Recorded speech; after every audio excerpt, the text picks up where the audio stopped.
नमस्ते म अर्चना फेरि पनि आइसकेको छु नयाँ भिडियो लिएर आज मसँग छ अर्को बब्बाल गेमिङ ल्यापटप Acer Nitro 5 जसको प्राइस हो 1,57,000 मात्र जुन चाहिँ हजुरहरूले InfoTechs नेपालमा पाउन सक्नुहुनेछ भने यसको मार्केट प्राइस चाहिँ 160 to 170 के सम्म छ यो Nitro 5 चाहिँ यस्तो दामी बक्समा आउँछ अब हामी यसलाई चाहिँ अनबक्स गरेर हेरौँ है त यो चाहिँ Acer Nitro 5 यस्तो दामी प्याकेजिङमा आउँदो रहेछ यो चाहिँ अब यो बक्स भित्र के रहेछ अरु हेर्दिहालौँ है त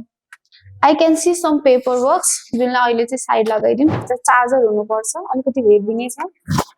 यस चार्जर रहेछ यसमा यो चाहिँ कतिको रहेछ भने यो चाहिँ 240 को भोल्टेज रहेछ यो चाहिँ अब क्लियर गरिदिहालौँ अनि ल्यापटप पनि हेर्दिहालौँ न त now let's talk about the specs यसमा छ Intel Core i7 12 Gen H series processor with 10 core and 16 thread साथै RTX 4050 graphics छ which means it makes suitable for the tasks such as video editing gaming graphic designing हरु जस्तो कामहरु मजाले गर्न सकिन्छ best कुरा भनेको त के हो भने यसमा 16GB DDR5 RAM with 48 MHz clock speed छ फ्युचरमा तपाईले अपडेट गर्नुहुन्छ भने 32GB सम्म मजाले हुन्छ अनि स्टोरेजमा भने चाहिँ 512GB SSD which can support up to 2TB 16GB RAM भएको कारणले चाहिँ FPS मजाले दिन्छ गेम खेल्दा बिल्ड क्वालिटीको त कुरै छोडौं न यस्तो मजाको छ यहाँ माथि यस्तै प्याटर्न्सहरु दिएको छ ड्युअल कलरमा चाहिँ पछाडीपट्टि एडजस्ट भेन्टहरु छ अनि top of the keyboard intake vents तल चाहिँ एडजस्ट भेन्ट पाउनुहुनेछ एउटा हातले मजाले ल्यापटपको लिड खोल्न सकिन्छ यो ल्यापटप चाहिँ 15.6 full HD display with 144 hertz refresh rate अनि यो चाहिँ आईपीएस प्यानल हो विथ एन्टी ग्लेयर फिचर्स जसले गर्दा चाहिँ गेम खेल्दा रिफ्लेक्सन हुन्छ भन्ने चिन्ता चाहिँ मान्नु पर्दैन अनि ई स्पोर्ट्स गेमिङ जस्तै कि PUBG फिफाहरु मजाले खेल्न सक्नुहुनेछ नाइट्रो चाहिँ युजुअली के हुन्छ भने 2 केजी भन्दा माथि नै आउँछ सो यस यो ल्यापटप पनि अलिकति हेभी नै छ यसको वेट भने चाहिँ 2.6 केजी को हो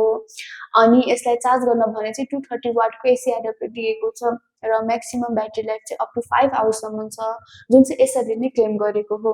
तर यदि हजुरहरूले चाहिँ गेमिङ अनि हेभी टास्क जस्तो गरिराख्नु भएको छ भने चाहिँ अलिकति कम नै टिक्छ गेमिङ ल्यापटप भएपछि अलि हिटिङ त भइ नै हाल्छ तर काम गर्न या गेम खेल्न भने चाहिँ यो ल्यापटप मलाई पर्सनली एकदमै राम्रो लाग्यो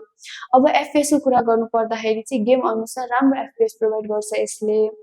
मैले GTA 5 मा टेस्ट गर्दा on very high setting 120 plus FPS जति दिएको थियो full size keyboard which is 4 zone RGB वाला दिएको छ डिफरेंट कलर भएकोले हेर्दा नि मजा लाग्छ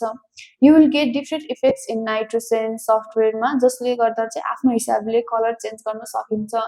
नम लकको साइडमा चाहिँ एउटा बटन छ NitroSense बटन